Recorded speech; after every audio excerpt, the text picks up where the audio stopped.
course, the gift of family. Lagi naman yun kasama sa mga grateful ako every year kasi syempre, it's really a blessing kapag buong pamilya mo ngayong Pasko. So, ako talaga pamilya. And of course, the blessings also na dumating sa akin this 2024, yung makakilala ko ng mga panibagong tao na talaga nakakatulong sa everyday life ko. So, yun yung pinagpapasalamat ko.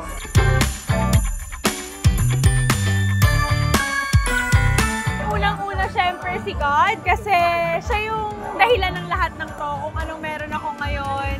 Si Lord talaga ang may dahilan ng lahat ng yan. So, sa Kanya ako unang-una nagpapasalamat. And of course, sa mom ko, sa family ko, sa patuloy na pagsusuporta nila sa akin. Especially, isa rin yung mga bosses namin dito sa Sparkle, sa GMA, sa lahat ng tao tumutulong sa amin.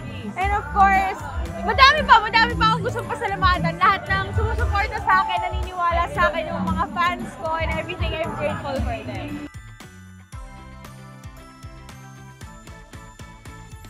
Espesyal ang Paskong Pinoy kasi tayo lang yung, hindi ko alam pero for me, tayo lang talaga tayo mga Pinoy lang, yung ganito kapag Pasko. Yung tipong handa lagi nag-e-effort at talagang all out pagdating sa handaan, pagbibigay ng regalo. Dito natin makikita kung gaano ka-generous and gaano ka-hospitable ng mga Pinoy dahil kahit hindi man nila kilala, bibigyan pa rin nila ng regalo in any way.